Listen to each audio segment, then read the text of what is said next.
चांदनी, ले भवानी का नाम और उठा के फेंक दे इसने। ये आवाज सुनते ही चांदनी में गजब का जोश आ जाता है और वो ऊपर वाली लड़की को धोबी पछाड़ का दाव लगाकर पटक देती है। और फिर वाह भाई मारी शेरनी, मान गई छोरी। इस बार तो मुझे लगा था कि तू हार ही जाएगी, पर तन्ने क्या दाव लगाया, मजा आ गया कसम से मेरी हल्की। 65 किलो की पहलवान तुझे हल्की लाग रही है, पागल ना हो तो।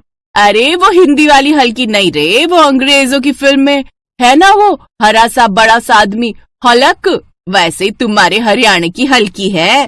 बबीता तू और तेरी बातें, चल अब घर चले। ओ ना ना ना ना ना, अभी तो मैं तन्ने लस्सी पिलाऊंगी, वो भी फुल वाला बड़ा ग्लास। बड़ा प्यार आ रहा है मेरे ते। प्यार व्यार कोई ना, मैंने तो लड़कियां ते शर्त लगाई थी कि जीतेगी तो चांदनी, पता है पूरे 200 रुपए जीती हूँ मैं। राम राम, कुछ तो शर्म कर ले छोरी, कुश्ती मेरी साधना है, पूजा है, और तू यूं इसका जुआ बना रही है।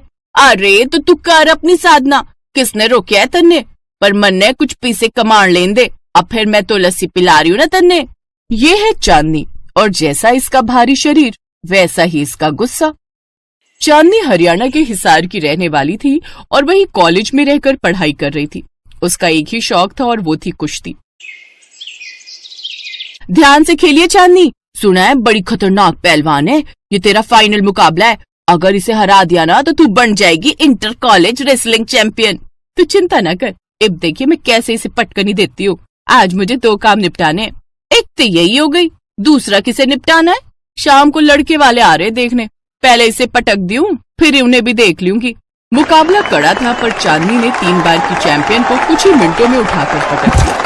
फिर शाम को वो ट्रॉफी लेकर खुशी खुशी घर पहुंची। चांदनी ने घर में पड़े पुराने सोफे पर नजर डाली, जहाँ एक जवान लड़का बैठा था और उसके बगल में उसके माता पिता, जिन्हें देखकर चांदनी ने कहा, नमस्ते जी।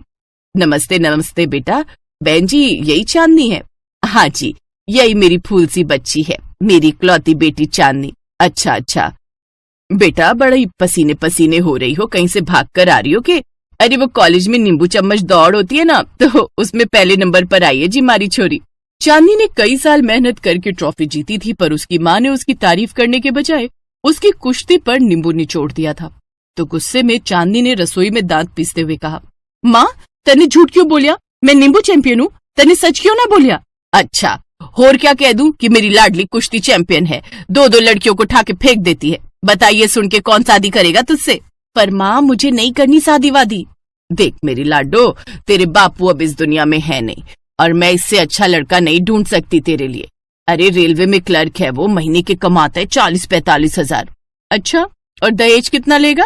उसकी चिंता न कर तू, समझी, बस तू तरीके से तैयार होकर आजा जल्दी। चांदनी का शरीर भले ही बाकी लड़कियों से थोड़ा तगड़ा था, लेकिन वो देखने में बहुत सुंदर थी। वो जब तैयार होकर आई तो ललित उसे देखता ही रह गया और उसने शादी के लिए हाँ कर दी। फिर कुछ दिन बाद दोनों की शादी भी हो गई। फिर विदाई के वक्त, देख चांदनी, बड़े अच्छे घर में तेरी शादी कराई है, सारे खेत बिक गए लाडो तेरे दहेज में, अब बस निभाना तुझे है, सास ससुर की इज्जत करना, पति को भगवान मानना, और हाँ कभी किसी को ना बताइयो कि तू पहलवानी करे है, समझी, घड़ी कोमल और संस्कारी बहू बन के रहना, समझी मेरी लाडो। फिर शादी के 2 दिन बाद, चांदनी यहाँ आओ। जी मम्मी जी। बेटी आज तेरी पहली रसोई है, आज घर का सारा खाना तन्ने ही बनानो है। जी मम्मी जी, मैं सब कर लूंगी। हाँ पर यो बात सुन ले बेटा, यो घर में कोई ठंडो खाना पसंद नहीं करे है, ना मैं ना ललित और ना ही ललित के पापा। तन्ने भी तो देख ही लिया होगा इन 2 दिनों में, गरम रोटियां ताजी और गरम सब्जियां, तू समझ रही है ना? हाँ मम्मी जी समझ गई मैं, आप चिंता ना करो। चांदनी ने उस दिन बड़ी मेहनत करके रसोई में अच्छा अच्छा खाना बनाया। खाना खाकर सबने चांदनी की तारीफ की। फिर खाना खाने के बाद, अरे मीठे में कुछ है क्या? हाँ है ना जी, खीर बनाइए आप सबके लिए, बढ़िया सी ठंडी खीर। है? ठंडी खीर? चांदनी, हमारे घर में हम कुछ भी ठंडा नहीं खाते हैं। पर खीर तो ठंडी ही अच्छी लागे है ना मम्मी जी?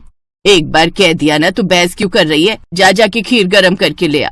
शादी के दूसरे दिन ही चांदनी को डांट पड़ गई थी। उसे गुस्सा तो बहुत आ रहा था, पर वो कुछ नहीं बोली और वहाँ से चुपचाप चली गई। शाम को जब सबको खाना खिलाने के बाद चांदनी रसोई की सफाई कर रही थी, तभी उसकी सास रसोई में आती है। चांदनी की कर रही है?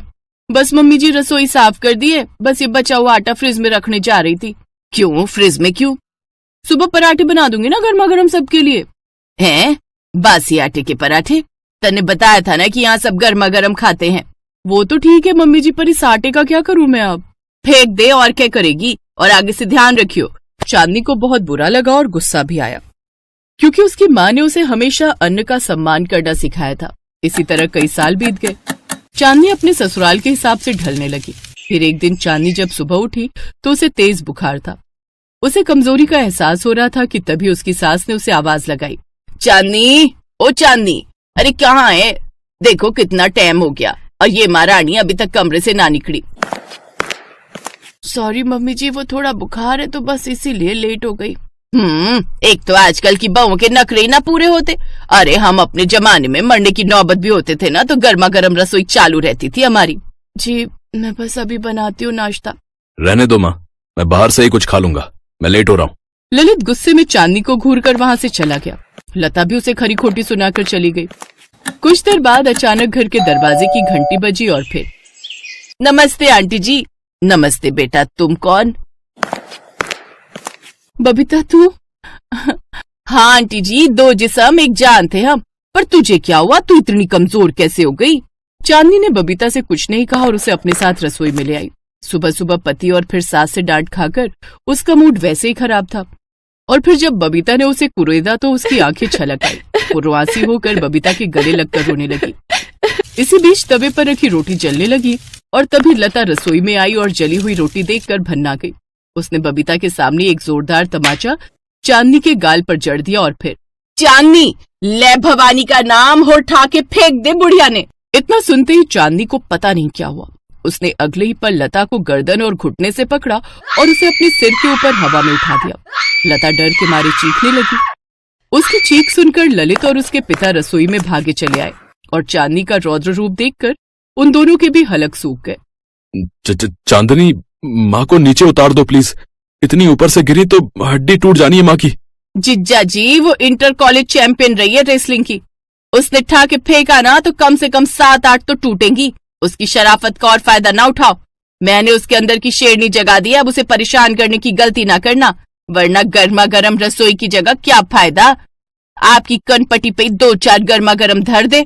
जी जी समझ गया, सॉरी चांदनी, माँ को नीचे उतार दो प्लीज। बबीता के कहने पर चांदनी ने लता को जमीन पर उतार दिया। लता थर थर कांप रही थी। आंटी जी ये तो बता दो, ऊपर हवा ठंडी थी कि गर्मा गर्म है?